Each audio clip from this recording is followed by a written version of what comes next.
After funding my parents' retirement for years, they casually announced, "We're giving everything to your sister because she has kids." I stood up, ripped up the check I was about to hand them, and said, "You'll be getting nothing from me, and I'll be moving to Europe tomorrow." Their faces? Absolute shock. You won't believe the aftermath.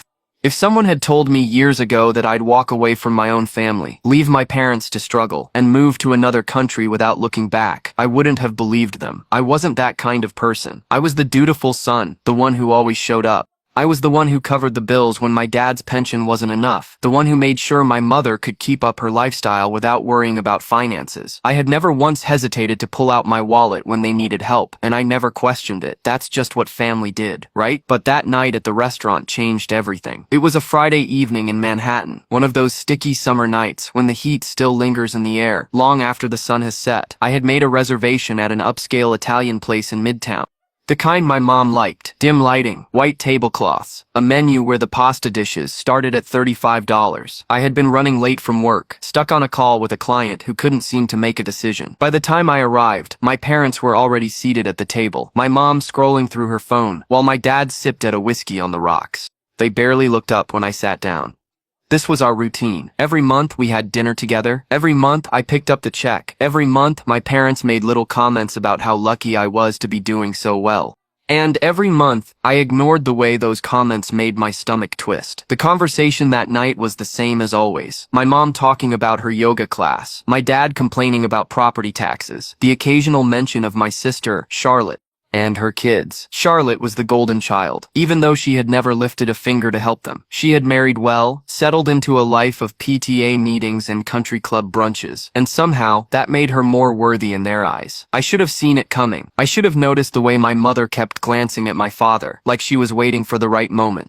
I should have picked up on the hesitation in my dad's voice when he finally cleared his throat and said, "Your mother and I have been meaning to talk to you about something." I set my fork down, nodding for him to continue. My mother took a sip of her wine and smiled, as if what she was about to say was completely normal. "We've decided to leave everything to Charlotte." It took a second for the words to register. Everything. I blinked, trying to process. "What do you mean, everything?" My mom let out a soft sigh, the way she did whenever she thought I was being difficult. "The house, our savings, the investments, everything will go to Charlotte and the kids." The words hung in the air between us. The restaurant noise seemed to dull in the background. I looked at my dad, waiting for him to correct her, to tell me this was some kind of misunderstanding. But he just gave me a firm nod, as if this was a completely logical decision. I could feel the heat rising in my chest. For years, I had funded their retirement. When my dad's pension fell short, I stepped in. When unexpected medical bills came up, I paid them. When their house needed repairs, I covered it. And now, after everything, they had decided I was getting nothing. "You understand, don't you?" My mom asked gently, as if this was a minor detail. "Charlotte has a family to take care of. She needs the security." Something inside me snapped. I had never asked for anything from them. Not once. I had worked my ass off to build a life for myself, to make sure they never had to worry about money. I had sacrificed vacations, relationships, my own peace of mind to keep them comfortable. And now they were telling me, without a second thought, that I was disposable. I swallowed, my voice tight. "And what about me?" My dad furrowed his brow. "What about you?" I let out a bitter laugh, shaking my head. They didn't even realize what they had done. They didn't see the betrayal in their own words. Slowly, deliberately, I reached into my jacket pocket and pulled out the check I had written for them. $5,000, just like every other month. I held it up between my fingers, then I ripped it in half. My mom's eyes widened. "What are you doing?" I tore it again, into quarters, and let the pieces flutter onto the table. My dad's jaw tightened. "Don't be dramatic." I exhaled sharply, pushing my chair back as I stood. My hands were shaking, but my voice was steady. "If Charlotte is getting everything, then she can take care of you from now on." My mother's mouth opened and closed, like a fish gasping for air. "Sweetheart, don't be like this. I've been paying your bills for years." I cut in, my voice low. "I've been the one making sure you were comfortable. And now, because I don't have kids, I don't matter?" I let out a humorless laugh. "Fine, you want Charlotte to be the favorite? You want her to be the one you rely on?" I grabbed my coat. "Then you won't be getting another cent from me." The silence that followed was deafening. And then, because I couldn't stop myself, I added, "Oh, and one more thing. I'm leaving for Paris tomorrow." My mom's face paled. "What?" "I got a job offer months ago," I said simply. "I was going to tell you tonight, but I guess it doesn't matter anymore." My dad's fingers tightened around his whiskey glass. "You're not serious." I smiled, but there was no warmth in it. "Dead serious." And with that, I walked out of the restaurant. I didn't turn back. The next day, I got on a plane to Paris. For the first time in years, I felt free. No more monthly checks, no more guilt trips, no more being used like an ATM. At first, my parents tried to reach out. I ignored their calls, deleted their emails. Then the messages started. Mom, you're being so unfair. Family is everything. Dad, you need to grow up and stop acting selfish. Mom, Charlotte is heartbroken. She never wanted this. And then months later, the inevitable text from Charlotte herself. Charlotte, Mom and Dad are struggling. The house is in foreclosure. Can you help? I stared at the message for a long time. Then I typed back, me. Ask them to call their favorite. And I blocked her number. Cut them off. I did, and I've never been happier. Paris was supposed to be a clean break. For the first time in years, I wasn't checking my bank account, bracing myself for another expense that wasn't mine. I wasn't waking up to guilt-tripping messages from my mother, or my father's passive-aggressive comments about how a good son takes care of his family. I had a new job, a sleek apartment with a view of the Seine, and the kind of solitude that felt more like relief than loneliness. And yet, even after blocking them, even after changing my number, even after leaving everything behind, I still found myself checking my emails, sometimes expecting another desperate message. The silence felt unnatural. Maybe I had been conditioned to it, the constant expectation that they'd need something from me, that I had an obligation to fix whatever financial disaster they'd gotten themselves into. But for months, there was nothing. Not until Charlotte showed up in Paris. I had just finished a long day at work and was walking back to my apartment when I saw her. Charlotte, sitting outside a cafe across the street from my building, her hands wrapped around a cup of coffee, like she had been waiting for hours. I stopped dead in my tracks. She looked different, less polished. Her blonde hair was tied up in a messy ponytail. Her designer purse looked more worn than usual, and there was a stiffness to the way she sat, like she was bracing for something. I almost turned around, almost walked in the opposite direction, and pretended I never saw her. But she had already spotted me. She stood quickly, almost knocking over her coffee, and raised a hesitant hand. Hey, I didn't move. She sighed, grabbing her bag. Can we talk? I should have said no. I should have kept walking, left her standing there like she had left me behind for years. But against my better judgment, I exhaled sharply and jerked my head toward a bench near the river. She followed. For a long time, neither of us spoke. The sun was setting behind the Eiffel Tower, casting gold and pink streaks over the city, but I couldn't enjoy it, not with her sitting beside me, the weight of everything unsaid pressing between us. Finally, she spoke. Mom and Dad are losing the house. I stared at the water. They took out loans, she continued, voice quieter. I don't know how much, but they can't keep up with the payments. They thought they could manage, but I laughed. It came out sharp, bitter. They thought they could manage. Charlotte flinched. You mean they thought they could keep using me until I had nothing left to give? I said coldly. She swallowed. That's exactly what happened. She didn't argue. I finally looked at her, taking in the exhaustion on her face, the way her fingers gripped the edge of her bag like she was holding herself together. For the first time in our lives, Charlotte looked worried.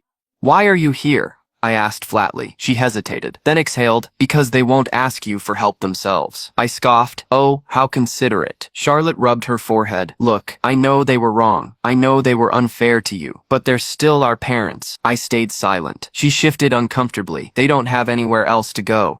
That's not my problem. They'll lose everything, she whispered. I leaned back against the bench, letting my head tip back, staring at the sky. They already lost me. But she didn't say that. Instead, she reached into her bag and pulled out a worn envelope, holding it out to me. I didn't take it. They wrote you a letter, she said softly. Just read it. I didn't move. She sighed, setting the envelope beside me on the bench, then stood. I'm staying at a hotel near the airport. If you want to talk, you know where to find me. And with that, she walked away. I didn't watch her go. Instead, I stared at the envelope, at my father's handwriting scrawled across the front. At the weight of everything I thought I had left behind, and for the first time in months, I felt that old anger stirring again. I didn't want to open it. I didn't want to care. But against my better judgment, my fingers curled around the paper, and I tore it open. I started reading. And by the time I finished, my hands were shaking. The letter wasn't long. My father had never been the sentimental type, so I wasn't surprised that there were no apologies, no confessions of guilt, no acknowledgement of how much they had taken from me over the years. Instead, it was practical. Cold. Son, I know you don't want to hear from us. I know you're angry. I won't beg. That's not who I am. But I'm going to be honest with you. Your mother and I are in trouble. The house is weeks away from being taken, and we have nowhere to go. The debts are too much. We thought we were making the right decision, leaving everything to Charlotte. We thought she would need it more than you. Clearly we were wrong. I won't make excuses. I won't ask for pity. But I will ask this. Will you help us one last time? We don't have anyone else to turn to. Your father. I read the letter twice, then a third time. My fingers tightened around the paper, crumpling the edges. No apology, no remorse, just an expectation, buried beneath a few carefully chosen words. Even now, after I had walked away, after I had cut them off, they still assumed I would come back, that I would fix things, like I always had, that I would pick up the pieces of the life they had shattered and put them back together. I let out a slow breath and leaned forward, my elbows resting on my knees, the letter still clenched in my hands. It was absurd. The sheer audacity of it. I had given them years of my life. I had put their comfort before my own. I had bled myself dry, making sure they never had to worry. And in the end, they had tossed me aside like I was nothing. Now, only when they were drowning, did they finally acknowledge what I had done for them. Not with an apology, not with regret, just with another request. One last time, I let out a bitter laugh, shaking my head. The worst part? Some small, pathetic part of me still wanted to help, because despite everything, they were still my parents. Because some part of me had spent decades being trained to believe that my worth was tied to what I could give them. Because walking away had been hard, and staying gone was even harder. My hands curled into fists. I needed air. I shoved the letter into my pocket, pushed myself off the bench, and started walking. The city buzzed around me, people moving in and out of cafes, cars honking in the distance, the scent of fresh bread and espresso drifting from a nearby bakery.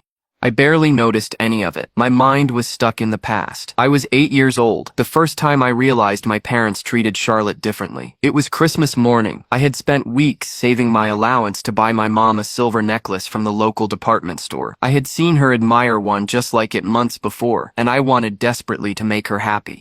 I had wrapped it myself, clumsy fingers fumbling with tape and ribbons, and placed it under the tree with her name carefully written in my best handwriting. That morning, I watched as she unwrapped it. She smiled, said it was lovely, then set it aside without another word. Minutes later, Charlotte handed her a pair of earrings. Cheap, plastic, probably from a school fair. My mother gasped like they were diamonds. "Oh, sweetheart, these are beautiful. You are just the most thoughtful girl." She hugged her, kissed her forehead. I sat there invisible, my hands curling into the fabric of my pajama pants. That was the first time I understood. Charlotte was special. I was just there, and it never changed. I stopped walking, exhaling sharply. This was ridiculous. I wasn't a kid anymore. I wasn't some desperate son waiting for scraps of affection from people who had made it clear where I stood. I pulled out my phone. The hotel Charlotte had mentioned wasn't far, a 20-minute walk at most. For a long moment, I just stood there, staring at the screen. I didn't want to see her. I didn't want to open this door again. But I knew myself. I needed to hear her out, one last time. Then, maybe, I could finally close this chapter of my life for good. I turned in the direction of the hotel and started walking. Charlotte was waiting for me in the hotel lobby. She stood when she saw me, smoothing out her sweater like she was preparing for a job interview. "I wasn't sure you'd come," she admitted. I didn't answer, just motioned toward the bar in the corner. "Let's talk." We ordered drinks. I barely touched mine. Charlotte stirred hers with a straw, looking down at the table before finally meeting my gaze. "Did you read the letter?" I nodded. "And?" I leaned back, crossing my arms. "They didn't say they were sorry." She sighed. "They aren't good with words. That's not an excuse." She flinched. "I know." Silence stretched between us. Then quietly, she said, "They're scared." I exhaled slowly. "They should be." Charlotte swallowed. "I know they hurt you." She hesitated. "And I know I did too." That caught me off guard. I stared at her, waiting. She took a slow breath. "I let them treat you like this. I didn't stop it. I didn't." She shook her head. "I wasn't a good sister to you." I didn't answer, because she wasn't wrong. She had let it happen. She had let them take from me over and over, and she had never once said, "This isn't fair." She had been perfectly fine being the golden child, reaping the benefits while I sacrificed everything. She hesitated. "I don't expect you to forgive me." I still didn't speak. Her voice dropped lower. "But I can't fix this. I can't take care of them. Even with the money they left me, it's not enough. They need help." I let out a slow, measured breath. "Then let them figure it out." Her eyes snapped up. "They're our parents." I felt my jaw tighten. "No, Charlotte. They were your parents." She recoiled. "They were your parents," I repeated, voice steady. "Not mine. Mine only needed me when there was a bill to pay." She shook her head. "That's not true." "It is." She swallowed hard, looking down at her drink. I waited for the guilt to hit me, for the urge to cave, to say fine, I'll help, but it didn't come.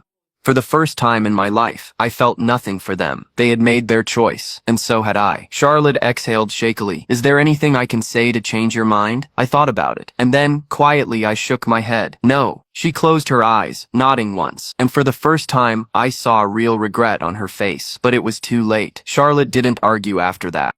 She just sat there, staring into her drink, her fingers tightening around the glass like she wanted to say something else, but couldn't find the words, and I let the silence stretch, because there was nothing left to say. She had come here hoping for a different outcome, hoping that maybe, despite everything, I'd still be the same person I had always been, the one who cleaned up the messes, the one who stepped in, the one who gave without question. But that version of me didn't exist anymore. Eventually, she sighed, pushed back her chair. I should go. I just nodded. She hesitated for a moment, then reached into her bag and pulled out an envelope. Here. I raised an eyebrow. It's what's left of the inheritance, she said quietly. I didn't touch most of it. I know I don't deserve to give this to you, but it should have been yours from the start. I didn't reach for it. Instead, I studied her. There was no expectation in her face, no hope that giving me this money would change my mind. It was just regret. For once, I saw real remorse in her eyes, and that was satisfying in its own way. I took the envelope, flipped it open. There was a check inside, more than I expected, but nowhere near what my parents had siphoned from me over the years. It wasn't about the amount, though. It was about principle. Charlotte stood, adjusting her bag over her shoulder. Goodbye, brother. I gave her a small nod. And just like that, she was gone. The next morning, I did something I never expected. I wired the entire amount, every single cent, to an assisted living facility. Not just any facility, the cheapest one in the state my parents lived in. Then I sent them an email. Subject: since you have nowhere else to go, Mom, Dad, Charlotte gave me what's left of the inheritance. I've used it to put a deposit down at an assisted living home for you. It's not the luxury retirement you were hoping for, but it's something I paid for the first few months. After that, you're on your own. Hope Charlotte enjoys the house. Your son, the one you forgot about. I didn't wait for a response. I didn't need one, because I knew that they would hate it. They had spent their whole lives acting like they were better than everyone, keeping up appearances, pretending to be more successful than they really were. And now, they'd have to live in a place they never imagined for themselves. No house. No savings. No golden retirement. And most importantly, no access to me. I could picture it so clearly. My mother's outrage. My father's simmering anger. The realization that they had burned their only bridge, and there was no way back. That was enough. That was more than enough. Months passed. I never heard from my parents again. I never reached out to Charlotte, and she never reached out to me. And honestly, I was fine with that. Life in Paris went on. I traveled. I met people who didn't see me as a walking bank account. I really lived, for the first time in my life, without feeling like I owed someone something. And as for my parents, last I heard, they were still in that assisted living home, scraping by on whatever they could manage. But that wasn't my problem anymore, because the truth was, they had made their choice. And so had I.